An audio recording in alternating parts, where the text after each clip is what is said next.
Muy buenas noches, amigas y amigos. Estamos nuevamente en un programa más de que usted conoce muy bien, que se llama Contextos, que es en la plataforma Ultimátum, para que analicemos juntos la circunstancia que nos rodea, el devenir nacional, internacional y las noticias locales que determinan nuestra vida diaria. Somos seres sociales y, por supuesto, todo lo que está ocurriendo tiene un efecto en nosotros y nosotros también. En la realidad hay una simbiosis permanente entre el individuo, entre la persona y la sociedad.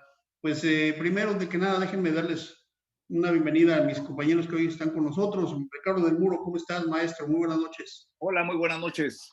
Maestro Gilberto Zavala, ¿cómo estás? Buenas noches. Bien, estimado. Buenas noches a todos. Un saludarte. María Queta, ¿cómo estás? Muy buenas noches. Muy bien, gracias. Buenas noches. Pues déjenme decirles a todos, siempre tomamos estos datos porque es importante que no los olvidemos y no parezca que hay otras cosas que nos distraigan. La pandemia está pues más terrible cada día, las cosas están empeorando, no obstante que haya un discurso oficial que así nos lo señala. Yo creo que es serio y necesario decir pues lo grave que esto se está convirtiendo cada día. 16 millones de personas están contagiadas en el mundo y hay más de 650,000 decesos. Es una terrible situación. Hace tiempo decíamos, lo comparábamos con los muertos por la bomba de Hiroshima, fueron 80,000 personas. Hay 650,000, quiere decir que debe de haber como 8 veces más las personas que murieron por la bomba atómica hoy han fallecido por el COVID. En México hay 402,697 contagios y se reconocen 44,876 decesos. En el caso de Chiapas, 5,348 personas que han contraído la enfermedad y 500 personas las que desafortunadamente han perdido la vida. Para todos los que están sufriendo hoy la pérdida de un ser querido o sufren también el tener algún familiar, algún ser querido en las instituciones de salud o que se encuentre contaminado, contagiado, les mandamos un abrazo solidario. Si han perdido un ser querido, nuestros más sentidos pésame. Y si están sufriendo la agonía de la enfermedad, pues un abrazo sincero y fraterno, esperando que todo resulte bien y se puedan recuperar muy rápidamente. Y a todos los médicos, a todas las enfermeras y el personal médico que está en el frente de batalla, le mandamos un afectuoso saludo y nuestro más sincero reconocimiento. Pues pasemos a los temas de hoy para entrar en contexto en que vivimos el día de hoy. ¿Qué está pasando? Pues hoy fue la primera vez que hubo ya una comparecencia de Emilio Lozoya. Ahorita vamos a hablar sobre este tema. Fue una comparecencia virtual.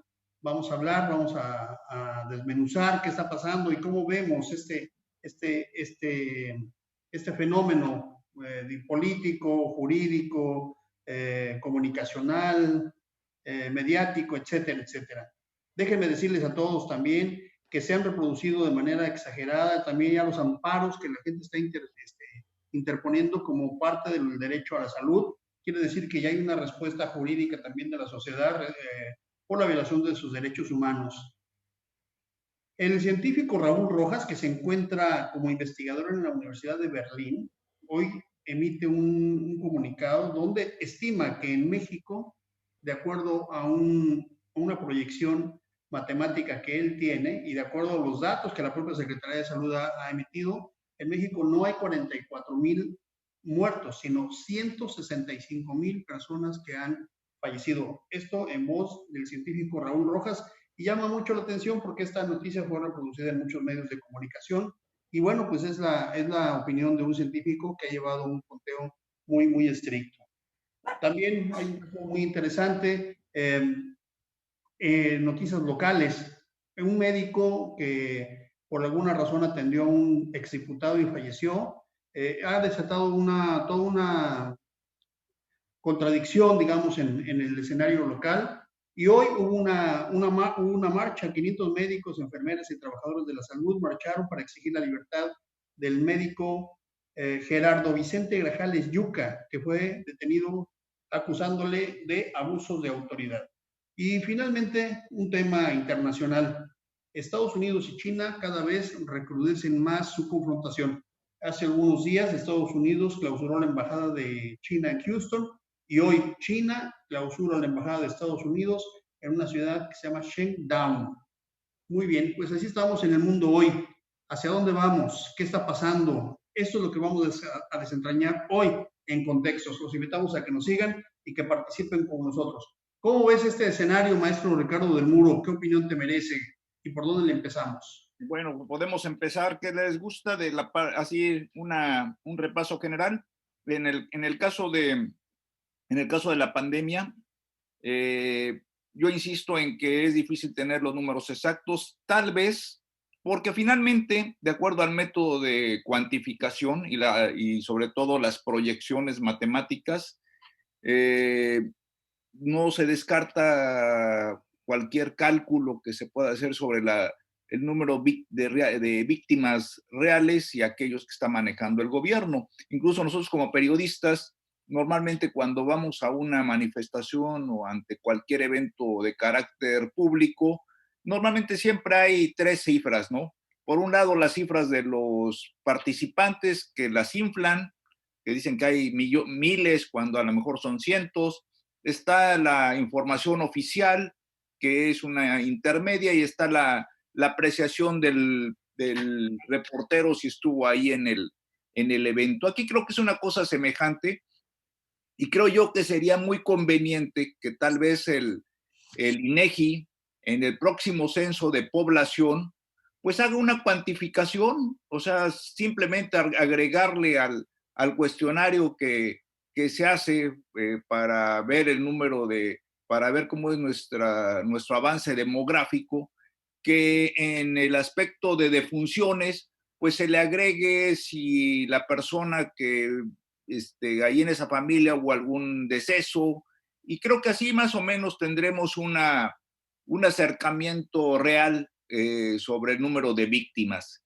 Es triste, pero pues finalmente el estar manejando cifras más, cifras menos, pues no nos ayuda en gran cosa. La verdad es de que lo que se requiere es que haya una eh, eh, disciplina personal y un cuidado personal, o sea, el hecho de evitar hacer reuniones, evitar hacer fiestas. Uno ahorita por necesidad va uno a los supermercados y bueno, ya es parte de la rutina que tiene que llegar y ponerse el tapabocas, la mascarilla, hacer una limpieza en los carritos, en fin, pero aún así el riesgo existe. O sea, porque en muchas ocasiones no sabemos quién es el agente que puede infectar a una persona que tiene sus defensas débiles.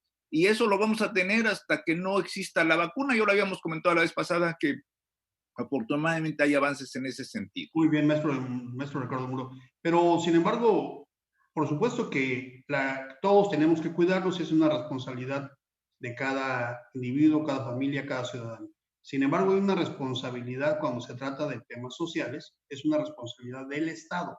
O sea, de hecho, reconocida por múltiples organismos y, por supuesto, plasmada en la propia Constitución, es el derecho a la salud, que tiene que estar preservada, y para eso están las instituciones. Eso es lo que hablan ahora los científicos. Tener una cifra real, pues sí es complicado, y desde luego el discurso oficial siempre va a buscar que sean menos para que sea coherente con el discurso del propio presidente, que no quiere usar el tapabocas y mucho más. ¿Qué opinas sobre este tema, maestro Gilberto Zavala? Mira, yo quiero ponerlo en el contexto de que así como están los datos oficiales, somos el cuarto país por abajo de Estados Unidos, Brasil y Gran Bretaña que tenemos el mayor número de muertos, y que efectivamente hay un estudio, por ejemplo, de Animal Político, en el que señala que lo que llevamos del 2020 se han registrado un 55% de exceso de mortalidad en comparación con las estimaciones oficiales. Esto representa 71.315 muertes extra de los 44,000 que se refiere, y lo plantea a partir de dos perspectivas, que puede ser un subregistro en las muertes totales ocasionadas por la pandemia o porque exista un aumento en el número de decesos causados por otras enfermedades que han recibido menos atención institucional y presupuesto directo debido al fenómeno sanitario. Este es un estudio en 20 entidades del país, deja fuera prácticamente un tercio del país y deja fuera el mes de julio, un mes de julio que por la nueva normalidad se han reactivado actividades esenciales importantes y la gente pues ha salido, y que sin duda en el mes de agosto va a tener un repunte importante. Lo que quiero decir, este estudio es que refiere que morimos, que los que morimos demuestran las limitaciones de nuestro sistema de salud, así como de la cultura del autocuidado, el acceso a la salud y el seguimiento a las enfermedades. Y efectivamente, es un asunto de corresponsabilidad entre las autoridades y la ciudadanía, a partir, y lo has mencionado, Víctor, desde el presidente. Cuenta mucho el ejemplo, cuenta mucho la actitud, porque se refleja justamente en una ciudadanía que cree, y máximo en un país como México, que está sobrepolitizado y que estamos permanentemente en campaña. Y creo que ahí está el punto sensible de lo que hoy vivimos. Muy bien, Keta, tu micrófono, pero quisiera que me dieras tu opinión. Mira, si medimos solamente el nivel de contagios, estamos hablando del avance de la propia pandemia, es decir, tiene un avance hasta cierto punto natural, limitado solamente por dos estrategias que han servido a nivel nacional, que es el cubreboca y la distancia social, ¿no? El distanciamiento social. Hasta ahí estaríamos midiendo el número de contagios. Pero el número de decesos no tiene que ver solamente con eso, sino con la calidad y la capacidad del sistema de salud, es decir, buenos hospitales, buen equipamiento, buen equipamiento de los médicos, etcétera, etcétera. En este sentido, México es el primer lugar, tiene un porcentaje mayor que el propio Estados Unidos, no en números absolutos de muertes, quiero decir esto para que no haya confusión, sino el porcentaje. Estamos alcanzando ya casi el 14%. Y eso con las cifras oficiales. Si tomamos las cifras que nos está dando Raúl Rojas y como las que menciona el maestro Gilberto Zavala, estaríamos muy, muy por encima de los datos y del porcentaje de gente que fallece. Es decir, del fracaso del sistema de salud, no del sistema de distanciamiento social. Aquí tenemos dos cifras que están siempre, digamos, en contradicción. ¿Cómo ves que está este tema? Sí, mire, en los últimos días, pues en el afán de encontrar culpables de los decesos, pues ves que desde el vocero del tema, López-Gatell, pues ha mencionado mucho que la diabetes, la hipertensión, la obesidad y otra serie de, ¿cómo se les llama ahora? Comorbilidades, una palabra nueva que aprendimos en este proceso, han sido también factores que han contribuido al deceso, ¿no? Yo no estoy tan en desacuerdo con él, porque es cierto, eso implica también fallas en la medicina preventiva, no de hoy, sino de toda la... Culturales. No ha habido énfasis en esa situación, ¿no? Por ejemplo, el primer ministro de Gran Bretaña reconoció que él era una persona obesa, ¿no?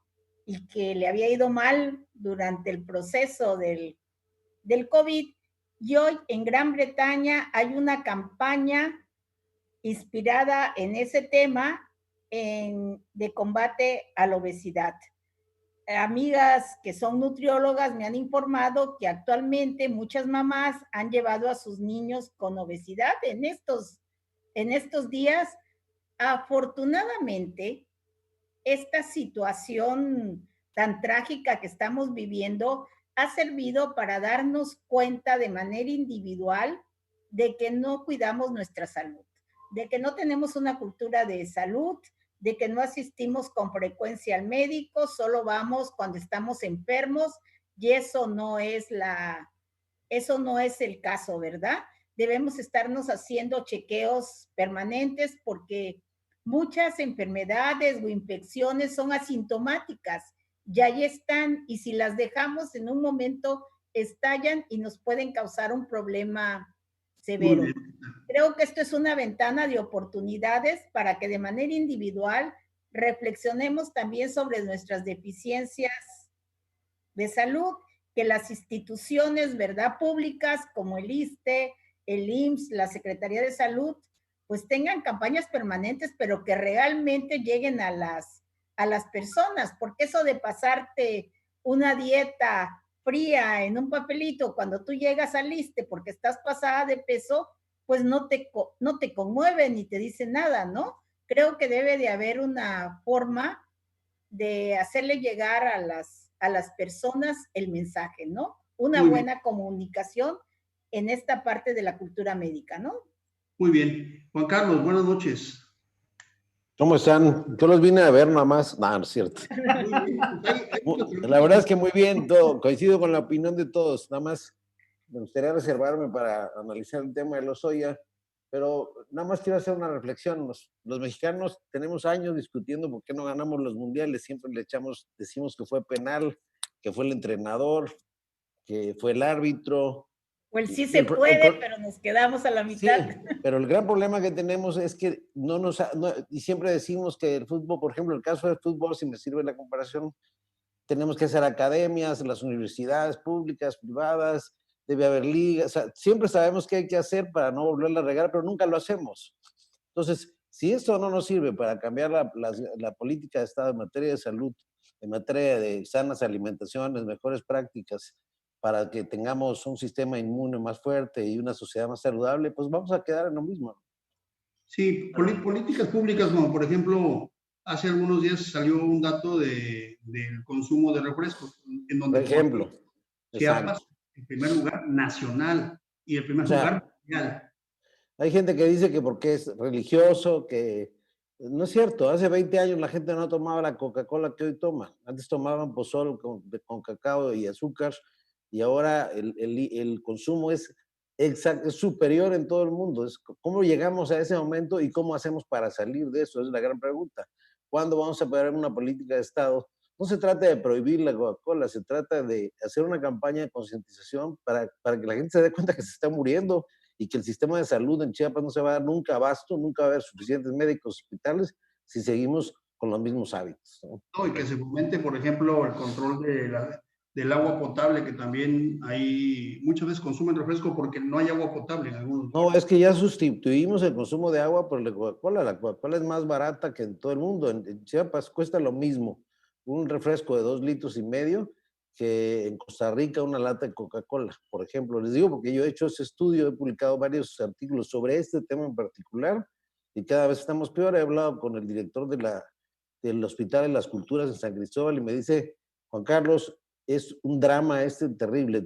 Esta enfermedad dura 20 años en curarse, es crónico-degenerativa, carísima de atender porque cada vez va empeorando el enfermo y seguimos igual. Entonces no atacamos los problemas de raíz y ese es el gran problema, ¿no?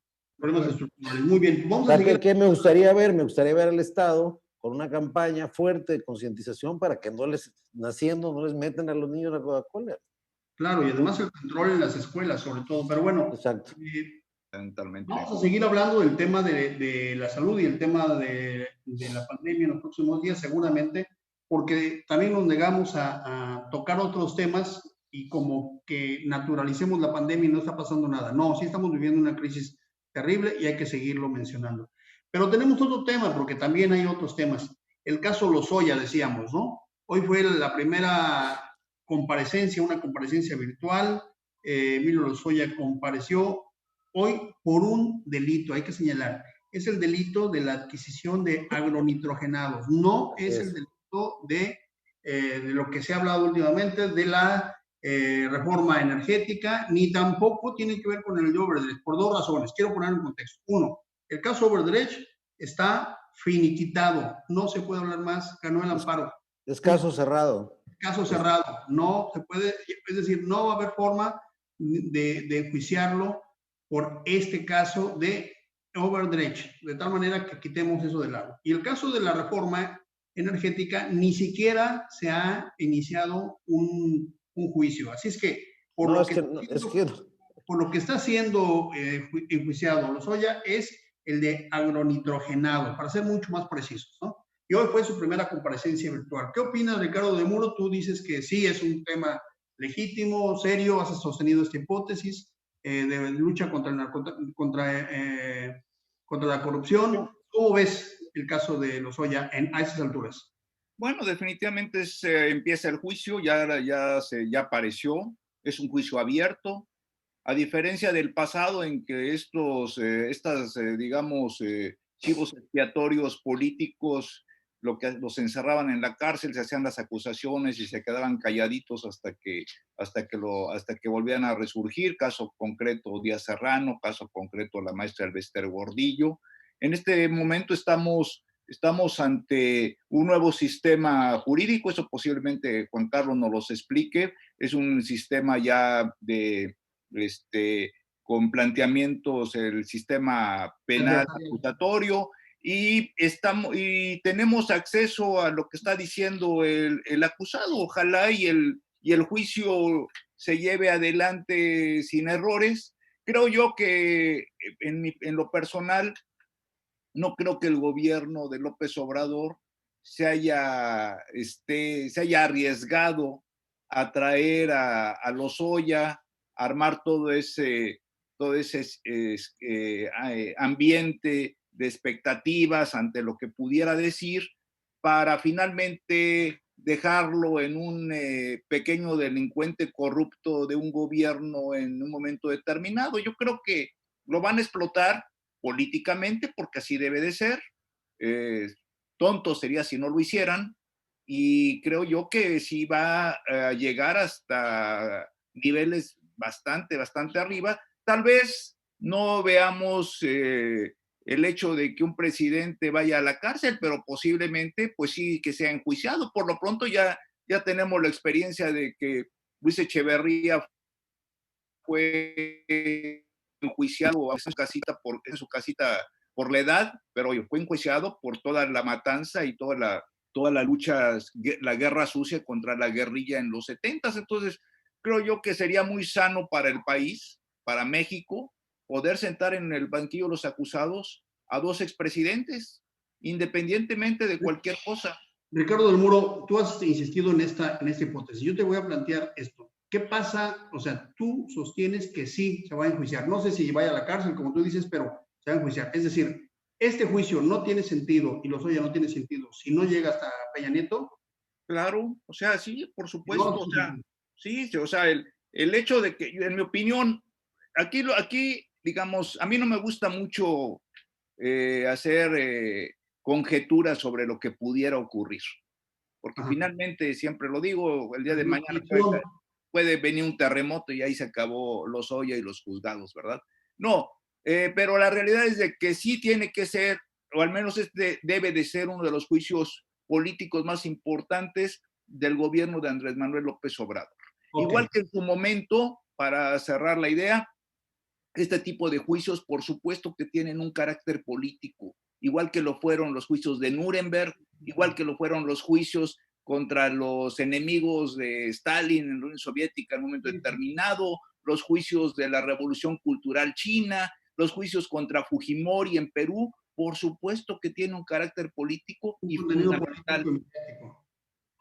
Muy bien, maestro Ricardo de Muro. Gilberto Zavala, tú has tenido una hipótesis distinta. Has hablado que esto es más bien una especie como de desahogo mediático que llama la atención para no fijarle en otros temas, maestro Gilberto Zavala. Sí, yo estoy convencido que es un asunto en el que la justicia está al servicio de la política y creo que ahí se ha estado moviendo. Mira, uno de los excesos del neoliberalismo sin duda es Lozoya. ¿Y en dónde está Lozoya? En un hospital de lujo. No ha pisado la cárcel. Porque es una figura con uso político. Pero además, yo no diría que es un caso abierto. Es un caso mediático en el que hoy, siendo la primera audiencia, nadie lo vio. Estuvieron recibiendo información de lo que decía a través de mensajes de WhatsApp los periodistas. Pero no existe una foto en donde él en esa videoconferencia estuviera hablando. Por lo tanto, es un caso político controlado, mediáticamente está dando resultado. ¿Y qué es lo que dice? Que va a colaborar con las autoridades. ¿Qué es lo que dice? Que se declara inocente. Eso fue. Sí. Punto. Maestra Queta Burelo, el tema de agronitrogenados, o sea, estoy tratando de centrar jurídicamente, más allá de lo político que decía Ricardo del Muro, pero lo jurídico es el agronitrogenados. Y en ese caso, las dos personas que intervinieron, tanto Alonso Ancira como Lozoya, están siendo señalados. Es decir, no habría razón por ir más allá, de acuerdo a lo que ha sido señalado hasta ahora. ¿Cómo ves, María Enriqueta Burelo? Y considero, ¿verdad?, que al margen que descargue su culpabilidad, como en los juicios de Nuremberg, ¿verdad? Que claro, hay Sí. una distancia enorme, ¿no? Pero en el sentido de que él no fue culpable, que él recibió órdenes, él tuvo la oportunidad de decir no, él tuvo la oportunidad de renunciar, Sí. él tuvo la oportunidad de no involucrarse y sin embargo lo hizo, ¿no? Han salido últimamente datos, nosotros realmente nos enteramos por lo que dicen los analistas políticos y los columnistas, no estamos enteradas de primera mano, ¿no? Realmente de cómo está el proceso, y hablan de que al final del sexenio se trató de borrar toda huella de lo del caso de Odebrecht, pero que sin embargo uno de los que se opusieron fue Meade y que él dijo que había que investigar a fondo, pero pues ya no le dio tiempo o no sé si realmente sería su intención, y que aquí el caso de Lozoya es acusar a determinados personajes, ¿no? Que hasta ahora no lo ha hecho. Que la acusación va a ser selectiva, ¿no? Muy bien. Entonces tendríamos que ver el final de... Sí, vamos a ver. Esto, ¿no?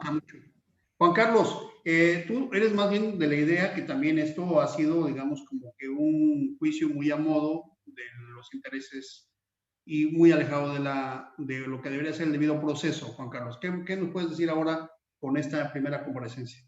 Yo no puedo dejar de pensar como abogado, porque soy abogado, entonces no puedo dejar de quitar esa parte del enfoque, y también político. Entonces, a mí me parece, el asunto se echó a perder más de lo que pensaba yo que se iba a echar a perder. Ya lo descompusieron completamente. Hoy, porque el artículo, voy a decirlo, si lo que queremos es un juicio como los que hacían los santos inquisidores en la Edad Media, para mandar a quemar brujas. En Alemania solo en un año, en la Edad Media, quemaron a más de 5,000 mujeres en un año acusadas de brujería, solo en Alemania, por allá del 1400 y tantos. Yo les pregunto a ustedes, así a ciencia cierta, ¿ustedes creen que había 5,000 brujas en Alemania ese año? Pues claro que no. La iglesia se imponía a través de la Santa Inquisición y del terror que hacían los inquisidores para imponerse políticamente, religiosamente. Entonces, vamos al caso concreto. He estado leyendo, lo he explicado acá. Hoy, como bien lo dice el maestro Gilberto Zavala, el juicio dice la ley muy claramente, en el nuevo sistema penal acusatorio, uno de los principios del sistema es la publicidad. Y es tan claro que debe ser público, que dice la ley, el artículo 5 del Código de Procedimientos penales, dice, debe ser público, debe estar abierto al público en general, así dice la ley, y a los medios de comunicación. Hoy se violó ese principio. En ningún momento dice que se utilicen otros mecanismos como el WhatsApp. Y entonces, entre más fallas tenga el juicio, más posibilidades de salir ileso e inocente y no juzgado. Es como lo que hizo Genaro García Luna en el caso de Florence Cassés, donde por simular una detención echó abajo un proceso de una persona que muy probablemente haya sido responsable por ser novia y partícipe en el secuestro de las personas que secuestraron en ese momento, pero solamente por haber echado a perder el proceso, el debido proceso. Y les pregunto a ustedes, ¿les gustaría el día de mañana ser acusados con una mentira, sin respetar las reglas del juego con las que debe ser acusado cualquier persona, y pues ser sentenciado en base a ello? Claro que no. ¿Qué se violó aquí? Se violó el principio se violó el debido proceso, se violó la autonomía de la Fiscalía, que no tiene por qué saber el presidente detalles, porque el monopolio de la acción penal es exclusivamente del fiscal Gers Manero y de la indagatoria, no tiene por qué saberlo absolutamente nadie. Se violó el principio de presunción de inocencia, que está en el artículo 16 constitucional, que dice que nadie debe de ser molestado en sus bienes. Es decir, podría ampararse Ricardo Anaya, Cordero y todos los señalados, puede decir, oye, a mí nadie me ha notificado nada, y ya me juzgó el jurado popular, y hay gente que va a creer lo que quiere creer, como las posverdades.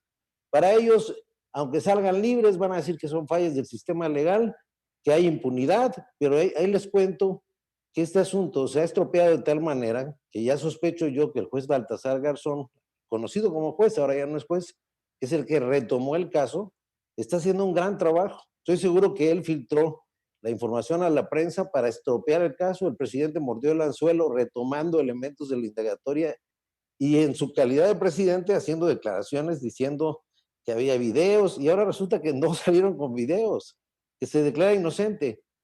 El asunto de Odebrecht está completamente resuelto, independientemente de que haya salido dinero para campañas del PRI o no. ¿Por qué? Porque prescribió. Es como la caducidad de las medicinas. Tiene una fecha de caducidad, se acabó el asunto, no se puede hacer más, no se puede tomar esa medicina, punto. Y la acusación de nitrogenados es muy sencilla, se trata de una planta que supuestamente es chatarra, que compra Pemex, pero no es tonto Emilio Lozoya, como no hay muchos funcionarios, no son tontos. Necesitaba tener un avalúo del INDAVIN, que es una institución oficial, mandaron a hacer otros 2 avalúos, y aunque él dice que le haya ordenado el presidente, yo les pregunto a cualquiera de ustedes, si sus jefes les hubieran ordenado cometer un delito, lo hubieran hecho, aunque fuera una orden verbal, escrita, pues no lo hubieran hecho. No lo hubieran hecho porque ustedes serían responsables del delito. No le van a decir al juez, oiga, fíjese que yo hice este ilícito porque me lo ordenó mi jefe. Pues eso no te libra de la responsabilidad. Entonces, tampoco es sustancial en el juicio el que Lozoya diga que lo presionaba a Peña y que lo presionaba a Videgaray. No, porque si alguien te ordena, el responsable del ilícito eres tú. No hay ni siquiera un grado de coparticipación. Tú le dices a tu jefe, esto no se puede hacer porque el artículo fulano de tal dice que esto es un ilícito y me estás haciendo que yo cometa, no lo voy a cometer. Entonces, simple y sencillamente, Lozoya cumplió con los requisitos de ley, con los avalúos, para acreditar que la propiedad se estaba comprando en el valor que tenía. Punto número 1. Punto número 2, lo aprobó el Consejo de Administración, que no es solo Lozoya, son bastantes personas, son bastantes integrantes, en todo caso serían responsables todos ellos, y muchas veces mandan a representantes a esas sesiones de consejo, ni siquiera son los titulares, como es el caso de Videgaray. Entonces, es un asunto perdido, de una vez se los digo, es un asunto perdido por el Estado mexicano. No solamente... no va a tener que, perdón, ni siquiera va a recurrir al principio de oportunidad ni al testigo colaborador. Ya les empezó ganando el juicio desde ahorita porque se estropeó todo el proceso. La simulación de llevarlo al reclusorio, eso es una falsedad. A ver, pues es un señuelo, sin explicarle a la opinión pública. Carlos, perdóname que te interrumpa, pero se está acabando el tiempo. Sí. Ya nos extendimos con ese tema, quería tocar otro tema, pero se nos está acabando el tiempo. Seguiremos hablando también del caso Lozoya, así como hablábamos de COVID, que son temas disculpe. En el momento, y vamos a continuar porque son temas muy importantes. Aquí están planteados, lo digo para los amigos que nos siguen, 4 posiciones muy distintas respecto al tema de Lozoya. ¿Por qué tiene importancia? Tiene importancia porque es el caso emblemático de lucha contra la corrupción en este sexenio. Por eso tiene importancia, más allá de las cifras y las cantidades y las particularidades. Si hubo o no hubo un avalúo, parece ser que el avalúo no coincide con lo que se pagó, ese es uno de los puntos. Otro punto, que hay depósitos por ahí a la mamá y a las hermanas, por eso están ahí, están siendo señaladas también. Vamos a seguir hablando y indagando sobre este tema. Usted, quien nos sigue ahora, tiene la mejor opinión y esperamos que nos la haga llegar. ¿Qué opina sobre este caso? Porque es algo muy importante, porque es emblemático y porque es muy importante para López Obrador la lucha contra la corrupción, por lo menos en el discurso oficial.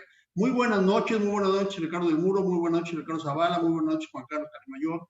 Muy buenas noches, María Enriqueta Borrero Melgar. Y muy buenas noches a todos ustedes que nos siguieron el día de hoy. Les ofrecemos que el día de mañana, también en Contexto, tendremos el análisis del